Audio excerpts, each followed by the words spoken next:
Richard lived in a world where actions rarely had consequences. Growing up in a sprawling Aspen estate, his life was a frictionless glide through expensive cars, private staff, and limitless family wealth. Then he met Natalie. She came from a modest, middle-class family, and her total lack of pretense offered Richard something his money never could: a genuine sense of peace. But that peace was short-lived. When Richard's father discovered the relationship, he delivered a blunt ultimatum: marry the girl and lose every cent of the family inheritance. Richard would be cut off completely, forced to survive in a world he had only ever seen from the back of a chauffeured car. Richard began to weigh the luxury he'd always known against the life of the woman he loved. The thought of an existence without staff, private hangars, and influence felt like an unbearable exile. He realized that a messy breakup would bring his father scrutiny, but a sudden disappearance would leave his future intact. By the time he called Natalie to arrange a meeting, the decision was final. Richard chose to protect the comfort of his golden cage, regardless of the cost to his conscience. Under the guise of a romantic evening surprise, Richard drove Natalie out of the city and up into the desolate, freezing gorges of the Rocky Mountains. They walked to the edge of a sheer drop. Natalie turned to him with complete trust in her eyes, right up until the very moment he lunged forward and pushed her into the blackness of the abyss. 3 days later, her body was recovered. The police, finding no signs of a struggle on the icy precipice, ruled the death a tragic hiking accident. Richard played the role of the grieving boyfriend perfectly, crying on cue for the investigators and her family. The police closed the file, and Richard felt a surge of relief. His careful planning and elite status had successfully erased his problem without a single worldly repercussion. Richard settled back into his routine, convinced he had achieved a perfect, clean victory. He slept soundly in his massive house, safe in the knowledge that his secret was buried. Until exactly midnight.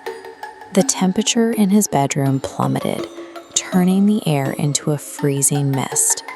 Richard woke up to find his muscles locked in a state of absolute paralysis, pinning him to the mattress.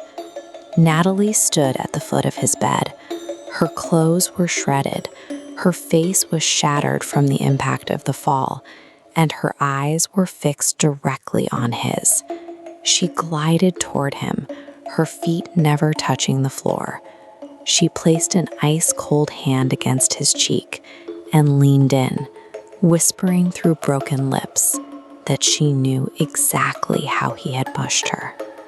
The high-tech security systems and reinforced steel doors of the estate were designed to keep the world out, but they offered no protection against the vengeance that was already inside. The haunting rapidly bled into the daylight. Natalie's mangled reflection began appearing in mirrors behind him, and she would sit silently across from him while he ate his meals. Richard tried every possible escape route. He took heavy prescription sedatives, paid charlatans for spiritual cleansings, moved to a new city, but she appeared in his new bedroom on the very first night. Soon the torment escalated. Natalie stopped settling for psychological terror and began dealing out direct physical violence. During one midnight encounter, she attacked him with such force that she shattered several of his ribs, sending a terrified Richard to the hospital with injuries he couldn't explain.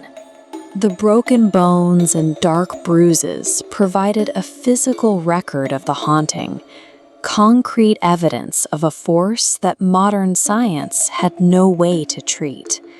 The constant physical abuse and sleep deprivation hollowed Richard out. He dropped weight rapidly, his eyes sank into his skull, and his mind began to fracture. Desperate and broken, he finally went to his parents. He fell to his knees in tears and confessed everything: how he had murdered Natalie and how she was coming back every night to tear him apart. His parents looked at him with disgust, refusing to believe in ghosts. They demanded he keep his mouth shut about the crime, terrified only that a police investigation would tarnish the family's reputation. The wealth and family name Richard killed to protect had finally become his own inescapable trap, isolating him from the only people who could have helped him. That night, Richard hit his absolute limit. As Natalie materialized in the dark, he collapsed to the floor and begged the spirit to just kill him and end the misery. She leaned down and refused, telling him that death would be an easy escape, and instead she was going to condemn him to a living hell. 5 years later, Richard sits in a psychiatric facility, abandoned.